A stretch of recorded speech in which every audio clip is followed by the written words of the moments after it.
Students, exercise 1.5ல 10th unit 1 relation functions இருந்து 4th sum பார்க்க போறோம். இது ரொம்ப important sums, 2 mark sum. இது எல்லா எக்ஸாம்ஸ்லயும் கேட்பாங்க. ஸோ இது 2 mark sum, ரொம்ப ஈஸியானதான், confuse ஆகிடாதீங்க. f of x equal to x square minus 1, g of x equal to x minus 2. நம்ம கண்டுபிடிக்க வேண்டியது என்னென்ன அப்படின்னா find a. எப்போனா if g composite f of a equal to 1 இருக்கும்போது a ஓட வேல்யூ கண்டுபிடிக்க சொல்கிறாங்க. இப்போ ஃபஸ்ட்டு நீங்கள் என்ன எடுத்துக்கிறோமோ இதை தான் எடுக்கணும். g composite f of a equal to 1. அப்போ இங்கே என்ன அப்படின்னா நம்ம இது ரெண்டும் என்ன செய்யணும், செகண்ட் ஸ்டெப்பில் இருந்து இருக்குது ஜாயின் பண்ணுவோமா. g composite வந்து என்ன வரும், ஆஃப் க்ளோசரில் கொண்டு வரும். So f of a equal to 1. உங்களுக்கு கன்ஃபியூஸ் பண்ணுறதுக்காக ஏன்னு கொடுத்துருக்காங்க டியர் ஸ்டூடெண்ட்ஸ். எக்ஸ் இருந்தால் நம்ம என்ன செய்ய போகிறோம், எக்ஸ் அப்படியே எஃப் ஆஃப் எக்ஸ் அப்படியே எழுத போகிறோம்.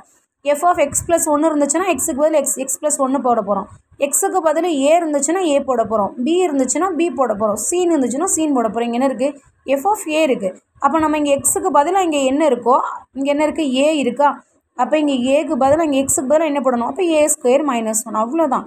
So g of f of a அப்படின்னா எக்ஸுக்கு பதில் ஏவை ரீப்ளேஸ் பண்ணணும். So a square minus 1 equal to 1ன்னு வரும். இப்போ இது என்ன ஃபங்க்ஷனில் மாறிடுச்சு, ஜி ஃபங்க்ஷனில் மாறிடுச்சு. ஆல்ரெடி நம்மளுக்கு ஜி ஆஃப் எக்ஸுங்கிறது என்னென்னு தெரியும், எக்ஸ் மைனஸ் 2ன்னு தெரியும். இங்கே ஜி ஆஃப் எக்ஸுக்கு பதில் என்ன இருக்குது, ஏ ஸ்கொயர் மைனஸ் 1, அவ்வளோதான் ஸ்டூடெண்ட்ஸ். எக்ஸுக்கு பதிலாக ஏ ஸ்கொயர் மைனஸ் 1, எக்ஸ் எங்கெல்லாம் வந்திருக்கோ அங்கே ஏ ஸ்கொயர் மைனஸ் 1 இங்கே வரும். ஆல்ரெடி மைனஸ் 2 இருக்குது, அதை ரீப்ளேஸ் பண்ணோம். அப்போ ஆன்சர் என்ன வரும், ஏ ஸ்கொயர் மைனஸ் 1 மைனஸ் 2 நம்மளுக்கு மைனஸ் 3 வரும்.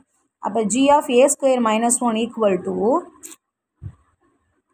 ஏ ஸ்கொயர் மைனஸ் 3. அப்படியே சப்ஸ்டியூட் பண்ணுங்கள். A square minus 3 equal to 1. நம்மளுக்கு தேவை ஏ தான். அப்போ ஏ டேர்ம்ஸை மட்டும் வச்சுட்டு அப்படியே ஒவ்வொன்றா அங்கே கொண்டு போயிட்டே இருப்போம். அப்போ ஏ ஸ்கொயர் ஈக்குவல் டு 1 இங்கே இருக்குது. மைனஸ் 3 இங்கே போகும்போது என்னவா மாறும், ப்ளஸ் 3யாக மாறும். அப்போ இதுக்கடுத்து என்ன ஸ்டெப் வரும், ஏ ஸ்கொயர் ஈக்குவல் டு 1 + 3 என்னவா வரும், 4ஆக மாறும். அப்போ நம்ம ஏ ஸ்கொயர் ஏ ஈக்குவல் டுன்னு போகும்போது இந்த ஸ்கொயருங்கிறது ஸ்கொயர் ரூட்டாக மாறும் 4.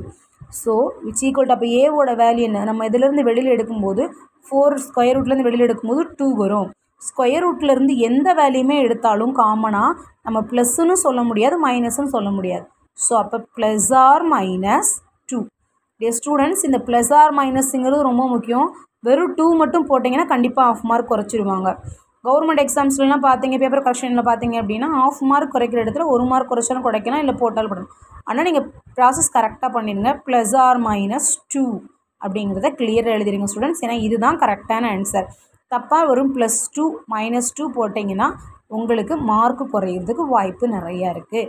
ஸோ இம்பார்ட்டன்ட் கொஷின் 2 மார்க்ஸுங்கிறதுனால தான் உங்களுக்கு இவ்வளோ எக்ஸ்ப்ளனேஷன் கொடுக்குறேன். Thank you dear students. உங்களுக்கு இந்த வீடியோஸ் பிடிச்சிருந்தது அப்படின்னா சப்ஸ்கிரைப் பண்ணுங்கள், உங்கள் ஃப்ரெண்ட்ஸுக்கு ஷேர் பண்ணுங்கள். டவுட் இருந்துச்சுன்னா நீங்கள் கமெண்ட் செக்ஷனில் போடுங்க. Thank you dear students.